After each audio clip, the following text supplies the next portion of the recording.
Hello students, last lecture के अंदर अपने समसूत्री विभाजन या माइटोसिस के बारे में पढ़ा था और अपना ये टॉपिक है जो समसूत्री विभाजन वो कंप्लीट हो गया था।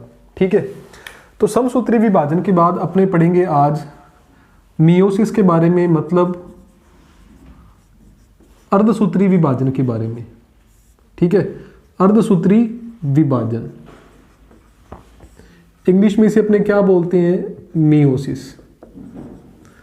तो जिस प्रकार अपने माइटोसिस में हमने पढ़ा था कि माइटोसिस या समसूत्री विभाजन की खोज किसने की थी, समसूत्री विभाजन कौन सी कोशिकाओं में होता है, ठीक है, या समसूत्री विभाजन से कितनी पुत्री कोशिकाएं बनती हैं, उनमें गुणसूत्र समान रहते हैं। तो उसी प्रकार अपने अर्धसूत्री विभाजन के बारे में कुछ बेसिक चीज़ें पढ़ेंगे। तो सबसे पहले अपने पढ़ना है कि अर्धसूत्री विभाजन के बारे में सबसे पहले किसने बताया था। तो साइंटिस्ट है फार्मर और मूरे। ठीक है, ये दो साइंटिस्ट हैं, इन्होंने सबसे पहले अर्धसूत्री विभाजन के बारे में बताया था, फार्मर और मूरे। जिस प्रकार अपने पढ़ा था कि समसूत्री विभाजन कायिक कोशिकाओं में होता है, तो याद रखना है कि अर्धसूत्री विभाजन कौन सी कोशिकाओं में होता है, लैंगिक कोशिकाओं में होता है। ठीक है, कौन सी कोशिकाओं में होता है, लैंगिक कोशिकाओं में ये होता है। हमने समसूत्री विभाजन में पढ़ा था कि वहां पर एक मात्र कोशिका से दो पुत्री कोशिकाएं बनती हैं, लेकिन अर्धसूत्री विभाजन में क्या होता है कि मान लो ये एक मात्र कोशिका है। किस प्रकार की कोशिका है ये, मात्र कोशिका। किस प्रकार की है ये, द्विगुणित। इससे पहले दो बनती हैं, इन दोनों में जो गुणसूत्र हैं वो क्या रह जाते हैं, आधे। फिर इनमें दोबारा विभाजन होता है और फिर इनसे क्या बनती हैं, दो। इस प्रकार, और इनमें गुणसूत्र NN। तो इस प्रकार ये अपना जो अर्धसूत्री विभाजन है वो दो भागों में बटा हुआ है। ठीक है, जो अर्धसूत्री विभाजन है वो कितने भागों में बटा हुआ है, दो। इसे अपने बोल सकते हैं, ये वाला जो भाग है इसे अपने क्या बोलते हैं, अर्धसूत्री विभाजन प्रथम। अर्धसूत्री विभाजन प्रथम।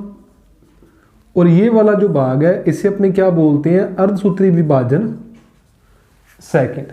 ठीक है, तो इस प्रकार अर्धसूत्री विभाजन में एक मात्र कोशिका से कितनी पुत्री कोशिकाएं बनती हैं, 4 पुत्री कोशिकाएं बनती हैं। तो याद रखना है कि एक मात्र कोशिका से, एक मात्र कोशिका से 4 पुत्री कोशिकाएं बनती हैं। ठीक है, और पुत्री कोशिकाओं में गुणसूत्रों की संख्या मात्र कोशिका की तुलना में आधी रह जाती है। ठीक है, पुत्री कोशिकाओं में, नेक्स्ट पॉइंट जो आपने पेपरों में लिखना है कि पुत्री कोशिकाओं में गुणसूत्रों की संख्या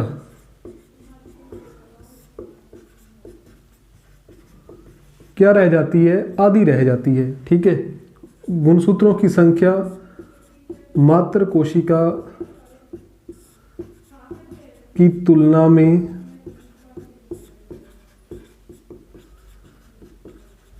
आधी रह जाती है। ठीक है, और अर्धसूत्री विभाजन कितने भागों में बटा हुआ है, अर्धसूत्री विभाजन प्रथम और अर्धसूत्री विभाजन सेकंड। तो मैंने आपको कल बताया था कि समसूत्री विभाजन में जो केंद्रक विभाजन है, समसूत्री विभाजन में केंद्रक विभाजन एक बार होता है, तो यहां पर केंद्रक विभाजन कितनी बार हो रहा है, 2 बार। ठीक है, तो इसमें केंद्रक विभाजन, केंद्रक विभाजन 2 बार होता है, ये आपने याद रखना है। केंद्रक विभाजन कितनी बार होता है, 2 बार होता है। अब देखो, जब प्रथम बार विभाजन हो रहा है, ठीक है, तो जो गुणसूत्र हैं वो प्रथम बार में ही क्या हो जाते हैं, कम हो जाते हैं। मतलब अर्धसूत्री विभाजन प्रथम किस प्रकार का होता है, न्यूनकारी। इसमें गुणसूत्रों की संख्या क्या हो जाती है, कम हो जाती है। और जो अर्धसूत्री विभाजन सेकंड है, सेकंड में गुणसूत्र कम नहीं होते, क्योंकि यहां पर कितने हैं n और यहां पर भी कितने हैं nn। तो जो गुणसूत्र कम होते हैं वो अर्धसूत्री विभाजन प्रथम में होते हैं। तो अपने कह सकते हैं कि अर्धसूत्री विभाजन जो फर्स्ट है वो किस प्रकार का होता है, न्यूनकारी विभाजन होता है, न्यूनकारी विभाजन होता है। ठीक है, द्वितीय के अंदर गुणसूत्र समान रहते हैं, कम नहीं होते। ठीक है, तो ये अपने पॉइंट याद रखने हैं। दोबारा फिर देख लो कि अर्धसूत्री विभाजन की खोज किसने की, फार्मर और मुरे ने। कौन सी कोशिकाओं में होता है, लैंगिक कोशिकाओं में होता है। एकमात्र कोशिका से 4 पुत्री कोशिकाएं बनती हैं और उनमें गुणसूत्र क्या हो जाते हैं, आधे रह जाते हैं। अर्धसूत्री विभाजन में केंद्रक का विभाजन 2 बार होता है, प्रथम बार और द्वितीय बार। जो न्यूनकारी विभाजन है, मतलब जो गुणसूत्र कम होते हैं, वो अर्धसूत्री विभाजन प्रथम में ही हो जाते हैं, द्वितीय के अंदर गुणसूत्र समान रहते हैं। तो ये बातें आपने याद रखनी है। ठीक है,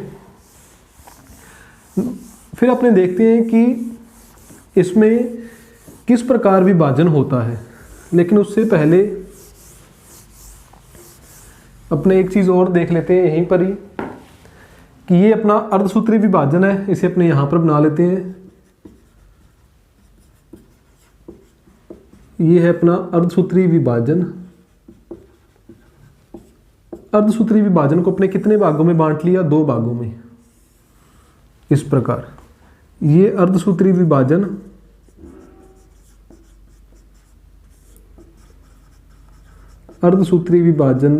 प्रथम, और यहां पर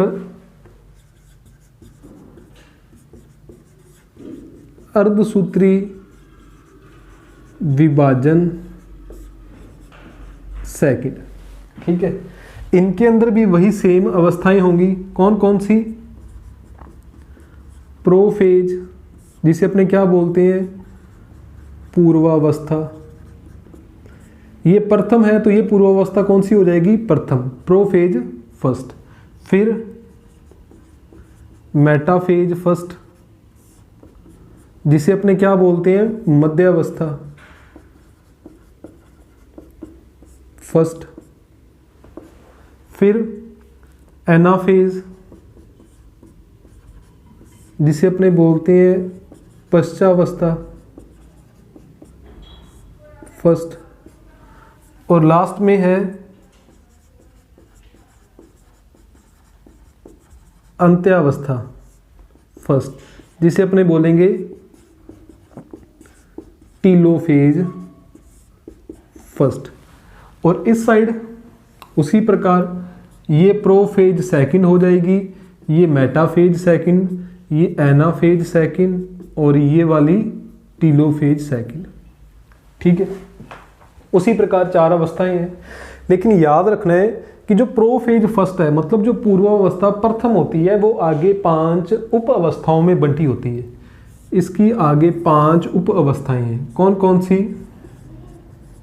लेप्टोटीन, जाइगोटीन, पैकिटीन, डिप्लोटीन, और लास्ट में डाइकाइनेसिस। ये 5 उप अवस्थाएं हैं। ठीक है, तो ये आपने याद रखना है एक चार्ट, कि अर्धसूत्री विभाजन अपने 2 भागों में विभाजित कर दिया। ये प्रथम है, सारा कुछ प्रथम होगा, prophase first, metaphase first, anaphase first और टीलोफेज फर्स्ट। ये सेकंड है तो सभी के पीछे सेकंड लग जाएगा। लेकिन जो याद रखना है आपने अलग से, कि जो प्रोफेज फर्स्ट है, जो पूर्वावस्था प्रथम है, वो आगे 5 उप अवस्थाओं में विभाजित है। मतलब ये किस प्रकार की अवस्था है, ये सबसे जटिल अवस्था है। यदि आपसे पूछा जाए कि प्रोफेज फर्स्ट और प्रोफेज सेकंड में से, ठीक है, कौन सी अवस्था अधिक जटिल है, किसमें ज़्यादा समय लगता है, तो वो कौन सी है, प्रोफेज फर्स्ट। क्योंकि ये आगे 5 उप अवस्थाओं में विभाजित है। ये आपने याद रखना है, ठीक है। तो फिर अपने देखना है इसे अपने एक बार साफ कर देते हैं।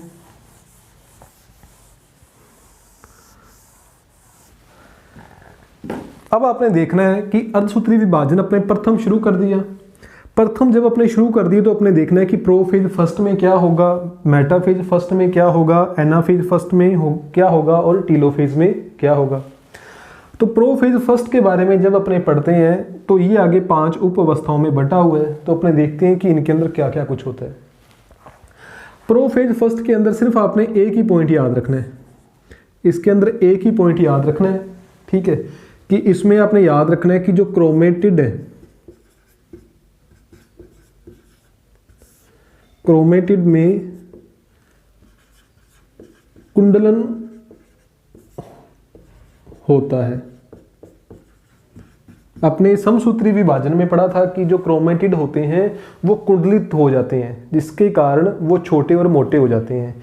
तो वो इस अवस्था में होता है लेप्टोटीन में, ठीक है, कि स्टार्टिंग में वो किस प्रकार के थे, पतले थे और लंबे थे, लेकिन जैसे ही लेप्टोटीन खत्म होगी तो जो क्रोमेटिड है उनमें कुंडलन हो जाएगा और वो छोटे और मोटे हो जाएंगे, मतलब गुणसूत्र बन जाएंगे। जाइगोटीन में क्या होगा, समजात, इसमें फर्स्ट पॉइंट जो आपने याद रखना है कि समजात गुणसूत्रों में युग्मन होता है। समजात गुणसूत्रों में क्या होता है, युग्मन होता है। अभी अपने देखेंगे कि समजात गुणसूत्र क्या होते हैं। युग्मन का मतलब कि वो आपस में जुड़ते हैं, ठीक है। समजात गुणसूत्रों में युग्मन होता है। युग्मन होने की जो प्रक्रिया है उसे अपने क्या बोलते हैं, सिनेप्सिस। सिनेप्सिस, ठीक है, कि जब दो समजात गुणसूत्र आपस में जुड़ते हैं तो उस प्रक्रिया को अपने क्या बोलते हैं, सिनेप्सिस। जब समजात गुणसूत्र आपस में जुड़ते हैं तो किसका निर्माण होता है, तो आपने याद रखना है वहां पर बाईवैलेंट या टेट्राड बनते हैं, मतलब युगली या चतुष्क बनते हैं। युगली या चतुष्क का निर्माण होता है। ये अपने पॉइंट याद रखने हैं जाइगोटीन में, ठीक है। लेप्टोटीन में सिर्फ की क्रोमेटिड में कुंडलन होता है, वो मोटे और छोटे हो जाते हैं। जाइगोटीन में कि समजात गुणसूत्रों में युग्मन होगा, समजात गुणसूत्र आपस में जुड़ेंगे, जुड़ने की प्रक्रिया को बोलेंगे सिनेप्सिस, और जब जुड़ेंगे तो किसका निर्माण होगा, युगली या चतुष्क का। अब अपने देखते हैं कि समजात गुणसूत्र क्या होते हैं। समजात गुणसूत्र उन गुणसूत्रों को बोलते हैं जब जो अलग अलग जनकों से आते हैं। देखो जब लैंगिक जनन होता है, ठीक है, जब लैंगिक जनन होता है तो उसमें क्या होता है, एक नर और दूसरा मादा, दो जनक होते हैं, एक नर और दूसरा क्या होता है, मादा। आधे गुणसूत्र नर जनक से आते हैं और आधे गुणसूत्र मादा जनक से आते हैं संतति में, ठीक है। तो समजात गुणसूत्र क्या होते हैं कि ऐसे गुणसूत्र जो अलग अलग जनकों से आते हैं। मान लो ये 5 गुणसूत्र हैं, ये 5 आए हैं नर से, और ये भी 5 गुणसूत्र हैं, 1 2 3 4 और 5, ये 5 किससे आए हैं, मादा से। दोनों अलग अलग से आए हैं, ये नर जनक से, ये मादा जनक से, ठीक है। तो इनमें समजात गुणसूत्र अपने किनको बोलेंगे, ऐसे गुणसूत्र जिनकी संरचना समान होती है, या आप कह सकते हो ऐसे गुणसूत्र जिन पर जो जीनों की जो उपस्थिति है, ठीक है, गुणसूत्रों पर क्या उपस्थित होते हैं, जीन। तो जो जीनों की उपस्थिति क्या होती है, समान होती है, मतलब समान स्थिति पर समान जीन पाए जाते हैं। जैसे ये 2 गुणसूत्र हैं, इन दोनों गुणसूत्रों की संरचना समान है। ये जो यहाँ पर लाइनें लगी हुई हैं, इन लाइनों को अपने समझ सकते हैं कि यहाँ पर क्या उपस्थित है, जीन। तो इन दोनों पर समान जीन है, इन दोनों गुणसूत्रों की संरचना भी समान है, इनका आकार भी समान है, और अलग अलग जनकों से आए हैं। इन पर जो जीन है, जीनों की संख्या भी समान है, और जीनों की जो स्थिति है वो भी क्या समान है। तो ये आपस में जुड़ जाएंगे। लेकिन ये 2 गुणसूत्र आपस में नहीं जुड़ेंगे, क्योंकि ये दोनों आपस में समजात नहीं है, क्योंकि इनकी जो संरचना है, आकार, ठीक है, वो क्या समान नहीं है। तो समजात गुणसूत्र क्या होते हैं? ऐसे गुणसूत्र जो अलग अलग जनकों से आते हैं, जिनकी संरचना भी समान होती है, उन पर जो जीनों की उपस्थिति है, संख्या है, वो क्या हो? बराबर हो। तो ये मतलब इस प्रकार से आपस में जुड़ जाएंगे। ठीक है, तो ये जो आपस में जुड़े हैं, अब अपना हाथ जोड़कर देखो, तो ये जो सभी हैं वो उनकी संरचना क्या है? समान है। तो ये अपने याद रखना कि समजात गुणसूत्र जो अलग अलग जनकों से आते हैं और जिनकी संरचना, अमाप, आकार, जीनों की संख्या, ये सारा कुछ क्या होता है? समान होता है। तो समजात गुणसूत्रों में युग्मन होता है। युग्मन की प्रक्रिया को बोलते हैं सिनेप्सिस, और उससे बनते क्या है? युगली और चतुष्क। पैकेटिन में क्या होगा? पैकेटिन के अंदर एक ही चीज आपने याद रखनी है कि इसमें होता है जीन विनिमय। आपसे पूछा जाए कि जीन विनिमय कौन सी अवस्था में होता है? पैकेटिन में होता है। डिप्लोटिन के अंदर आपने सिर्फ एक पॉइंट याद रखना है कि इसके अंदर काइजमेटा बनते हैं। ठीक है, काइजमेटा, कि जो गुणसूत्र आपस में जुड़े होते हैं वो अलग अलग होना शुरू हो जाते हैं, तो उसे अपने बोलते हैं काइजमेटा। ठीक है, तो काइजमेटा किस अवस्था में बनते हैं? डिप्लोटिन में। डाइकाइनेसिस के अंदर आपने 2-3 बातें याद रखनी है कि इसके अंदर केंद्रक झिल्ली व केंद्रिका विलुप्त हो जाते हैं। वह केंद्रिका विलुप्त। जब केंद्रक झिल्ली विलुप्त होगी तो कोशिका द्रव्य और केंद्रक द्रव्य आपस में मिक्स हो जाएंगे। ये पॉइंट आपने याद रखना है। और जो जरूरी पॉइंट आपने याद रखना है कि डाइकाइनेसिस के अंदर तर्कु तंतुओं का निर्माण होता है। तर्कु तंतुओं का निर्माण,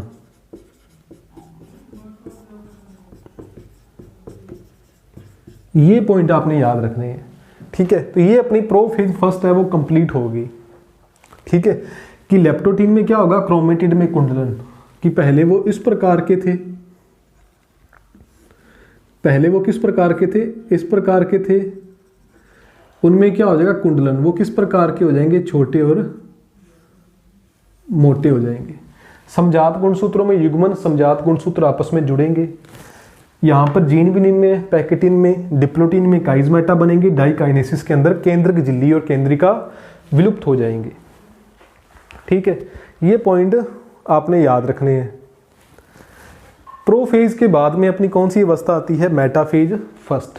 तो इसे एक बार अपने साफ कर देते हैं।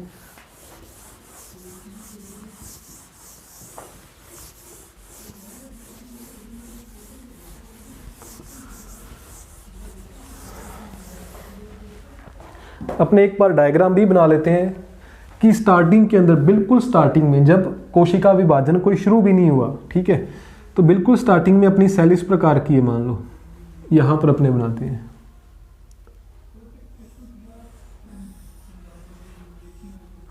ये कोशिका भित्ति, ये कोशिका झिल्ली,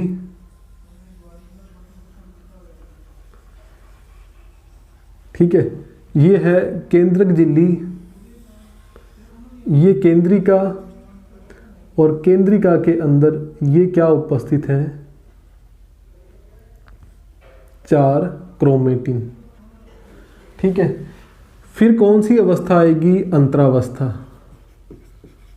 अंतरावस्था में सारा कुछ क्या हो जाता है? डबल हो जाता है। तो यहां पर अपने एक ही चीज शो करेंगे कि वहां पर डीएनए क्या हो जाएगा? डबल हो जाएगा। ये कोशिका भित्ति और कोशिका झिल्ली बना दी अपने। ठीक है, तो यहां पर ये अपने बना दी केंद्रक झिल्ली, ये केंद्रिका, और यहां पर क्या हो गया? जो डीएनए है वो डबल हो गया। ये अपने शो कर दिया डीएनए डबल। ठीक है, अंतरावस्था के बाद में अर्धसूत्री विभाजन प्रथम शुरू हुआ। तो प्रथम में देखो क्या हुआ? इस प्रकार ये क्या है? कोशिका भित्ति, कोशिका भित्ति के बाद में यहां पर कोशिका झिल्ली, केंद्रक झिल्ली विलुप्त हो चुकी है, केंद्रिका विलुप्त हो चुके हैं, और गुणसूत्रों में क्या हो चुका है? यहां पर कुंडलन हो चुका है, यहां पर इस प्रकार।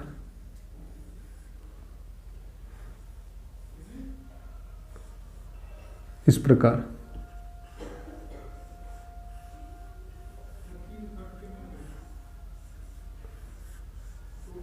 ठीक है, इस प्रकार ये अपने 4 क्या बन गए, गुणसूत्र बन गए। ये किसके अंदर है, प्रोफेज फर्स्ट में। अब देखो मेटाफेज फर्स्ट के अंदर क्या होगा, मेटाफेज फर्स्ट मतलब मध्यावस्था प्रथम। मध्यावस्था प्रथम के अंदर देखो क्या होगा, यहां पर अपने पहले डायग्राम बनाते हैं कि ये कोशिका भित्ति, कोशिका भित्ति के अंदर क्या उपस्थित है, कोशिका झिल्ली, ये कोशिका झिल्ली है। यहां पर क्या है कि जो तर्कु तंतु हैं, यहां पर अपने तर्कु तंतु नहीं बनाए, जो तर्कु तंतुओं का निर्माण है वो भी यहां पर क्या हो जाता है, कंप्लीट हो जाता है। यहां पर अपने तर्कु तंतु बना सकते हैं, ये दूसरी साइड भी बने हुए हैं इस प्रकार, ठीक है, तर्कु तंतुओं का निर्माण कंप्लीट हो चुका है। मध्यावस्था प्रथम में क्या होगा कि ये अपने बना लिए तर्कु तंतु, ये क्या है, ये है भी तर्कु तंतु।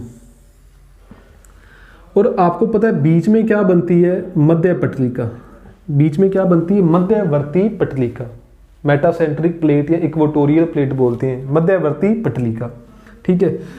इसमें क्या होता है, समसूत्री विभाजन में आपने पढ़ा था, समसूत्री विभाजन की जो मध्यावस्था होती है उसमें सारे के सारे गुणसूत्र इस मध्यवर्ती पटलिका पर आ जाते हैं।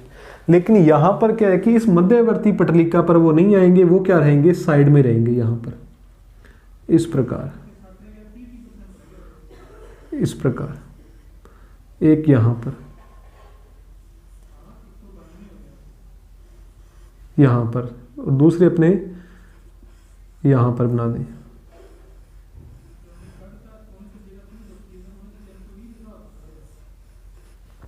वो मध्यवर्ती पटलिका पर नहीं है, वो उसके क्या है, साइड में है। ये चीजें आपने किसमें याद रखनी है, मेटाफेज में। तो मेटाफेज में क्या याद रखना है आपने कि जो तर्कु तंतुओं का निर्माण पूर्ण हो जाता है, तर्कु तंतुओं का निर्माण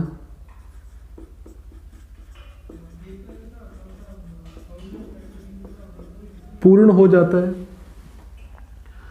गुणसूत्र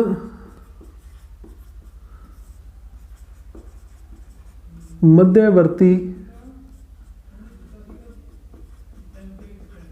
पटलिका के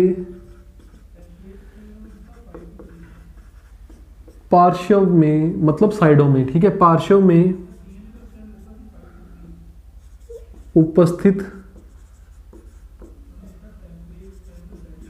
होते हैं, मतलब वो मध्यवर्ती पटलिका पर नहीं आते, ठीक है। और यहां पर एक चीज ये भी याद रखोगे आप, ये अपने बीच में नहीं बनाना, ठीक है, बीच में कोई तर्कु तंतु नहीं होगा, बीच में अपने साफ कर देना बाद में। यहां पर अब इस प्रकार का डायग्राम है कि यहां पर जो ये ना, ये गुणसूत्र बिंदु है और ये इस प्रकार क्रोमेटिड है। यहां पर ये जो गुणसूत्र बिंदु के बाहर आपने देखा था कि बाहर प्रोटीन की डिस्क होती है, वो प्रोटीन की डिस्क सिर्फ एक तरफ से ही तर्कु तंतु से जुड़ी हुई है, सिर्फ एक तरफ से ही तर्कु तंतु से जुड़ी हुई है। साइड वाला इस प्रकार उपस्थित है, साइड वाला इस प्रकार है, तो वो इस साइड से जुड़ा हुआ है, ठीक है। तो मतलब ये जो काइनेटोकोर है वो दोनों साइडों से नहीं जुड़ा हुआ, बीच में तर्कु तंतु कोई भी नहीं है, वो सिर्फ एक साइड से जुड़ा हुआ है, ठीक है। तो ये अपने तीसरा पॉइंट इसमें याद रखना है कि काइनेटोकोर सिर्फ एक तरफ से ही, सिर्फ एक तरफ से तर्कु तंतु से जुड़ा रहता है, तर्कु तंतु से जुड़ा होता है। ये अपने पॉइंट याद रखने हैं मध्यावस्था प्रथम में। एक तो आपने बात याद रखनी है कि मध्यावस्था प्रथम में जो गुणसूत्र हैं वो मध्यवर्ती पटलिका पर नहीं आएंगे, उसके साइडों में रहेंगे। और गुणसूत्र का जो काइनेटोकोर है, मतलब गुणसूत्र बिंदु के बाहर जो प्रोटीन का आवरण है जिसे अपने बोलते हैं काइनेटोकोर, वो सिर्फ एक तरफ से ही तर्कु तंतु के साथ अटैच रहता है, ठीक है। तो ये पॉइंट आपने याद रखनी है। तो ये डायग्राम किसका बन जाएगा, मध्यावस्था प्रथम का। मध्यावस्था प्रथम के बाद में कौन सी अवस्था आएगी, पश्चावस्था प्रथम। ठीक है, कौन सी आएगी, एनाफेज फर्स्ट या पश्चावस्था प्रथम। तो इसे एक बार साफ कर देते हैं। तो पहले अपने इसका बनाते हैं डायग्राम पश्चावस्था प्रथम का, इस प्रकार। ये कोशिका भित्ति, कोशिका भित्ति के अंदर अपने क्या बना देंगे, कोशिका झिल्ली। ये अपनी कोशिका झिल्ली बन गई। अब देखो क्या होगा, अब देखो यहां पर जो काइनेटोकोर है वो सिर्फ एक तरफ से ही तर्कुतंतु से जुड़ा हुआ है, दूसरी तरफ से जुड़ा हुआ नहीं है। जैसे मान लो ये एक गुणसूत्र है, तो ये सिर्फ एक साइड से ही तर्कुतंतु से जुड़ा हुआ है, तो ये इसे अपनी ओर खींच लेगा। ये दो भागों में विभाजित नहीं होगा क्योंकि दूसरी साइड से इसे खींचने वाला कोई है ही नहीं। तो जिस तरफ से इसे खींचा जा रहा है उस तरफ से ये चला आएगा।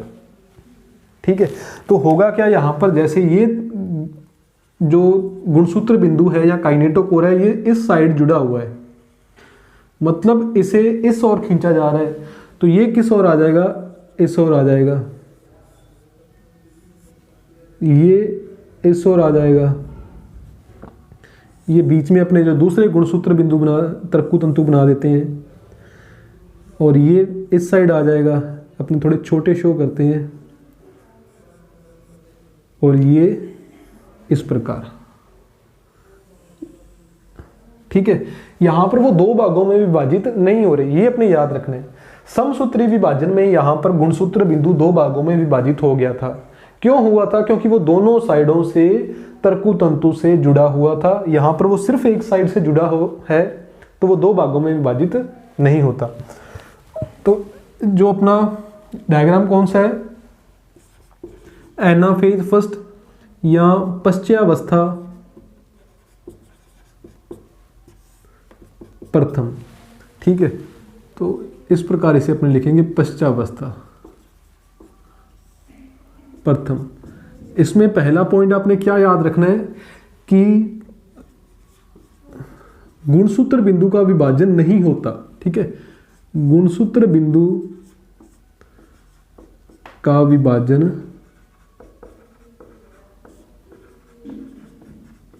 नहीं होता। दूसरा पॉइंट आपने क्या याद रखना है कि जो गुणसूत्र है, गुणसूत्र विपरीत ध्रुवों की ओर, विपरीत ध्रुवों की ओर गमन करते हैं। गुणसूत्र विपरीत ध्रुवों की ओर क्या करते हैं, गमन करते हैं। मतलब ये इस साइड आ गए, वो उस साइड गए, एक दूसरे के अपोजिट, विपरीत। तीसरा पॉइंट आपने क्या याद रखना है कि इस अवस्था में, इस अवस्था में जो इस अवस्था में गुणसूत्र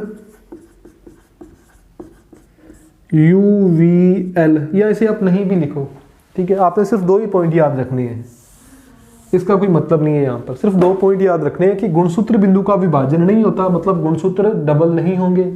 ठीक है, तो गुणसूत्र विपरीत ध्रुवों की ओर जाना शुरू कर देते हैं। सिर्फ दो पॉइंट याद रखने हैं अपने पश्चावस्था प्रथम के अंदर।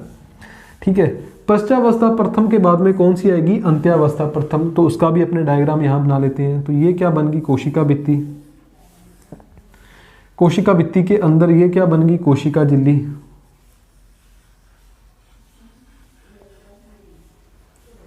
ये बन गई कोशिका झिल्ली। कोशिका झिल्ली के बाद ये दोनों गुणसूत्र यहां पर पहुंच चुके हैं। यहां पर पहुंचने के बाद उनका क्या होगा, वी कुंडलन, मतलब वापिस उनका वी कुंडलन हो गया इस प्रकार। वापिस क्या हो गए, पतले और लंबे। वहां पर क्या होगा, जो तर्कुतंतु हैं वो विलुप्त हो जाएंगे और किसका पुनः निर्माण होगा, केंद्रक झिल्ली और केंद्रिका का। वापिस किसका निर्माण हो गया, केंद्रक झिल्ली और केंद्रिका का। तो ये पॉइंट यहां पर लिखो, किस अवस्था में, अंत्यावस्था प्रथम, टीलोफेज फर्स्ट। इसमें क्या है कि गुणसूत्र विपरीत ध्रुवों पर पहुंच जाते हैं, विपरीत ध्रुवों पर पहुंच जाते हैं, विपरीत ध्रुवों पर पहुंच गए, फिर क्या हो जाता है, गुणसूत्रों का विकुंडलन होता है, गुणसूत्रों में विकुंडलन होता है। विकुंडलन होने से क्या होगा कि जो क्रोमेटिन है वो पतले और लंबे हो जाएंगे। तीसरा पॉइंट आपने क्या याद रखना है कि तर्कुतंतु विलुप्त हो जाते हैं, तर्कुतंतु विलुप्त हो जाते हैं। चौथा पॉइंट, केंद्रक झिल्ली व केंद्रिका का पुनः निर्माण हो जाता है। इसी के साथ ही जो अपना अर्धसूत्री विभाजन प्रथम है वो क्या हो जाएगा, कंप्लीट। अब यहां पर आप देख सकते हैं कि स्टार्टिंग में अपने पास एक कोशिका है, बाद में क्या होगा, यहां पर कोशिका द्रव्य का विभाजन होगा, तो ये दो केंद्रक झिल्लियां कोशिका झिल्लियां बन जाएगी और ये यहां पर क्या बन जाएगी, कोशिका भित्ति।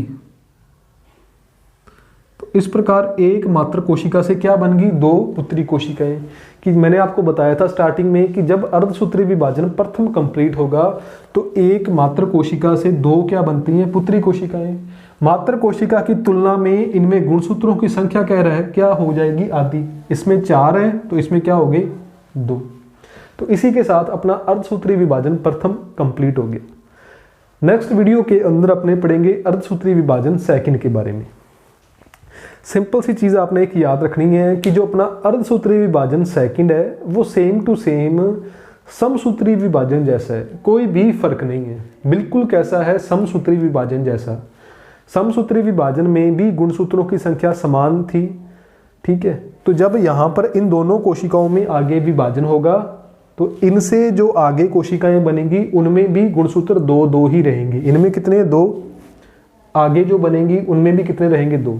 तो गुणसूत्र कम नहीं होंगे, समान रहेंगे। अर्धसूत्री विभाजन सेकंड अपने कल पढ़ेंगे, उसमें भी गुणसूत्रों की संख्या समान रहती है, बिल्कुल समसूत्री विभाजन जैसा होता है। तो ये अपना अर्धसूत्री विभाजन प्रथम कंप्लीट हो गया। यदि इसमें आपको कोई भी डाउट है तो आप नीचे कमेंट बॉक्स में कमेंट करके पूछ सकते हो। Thank you.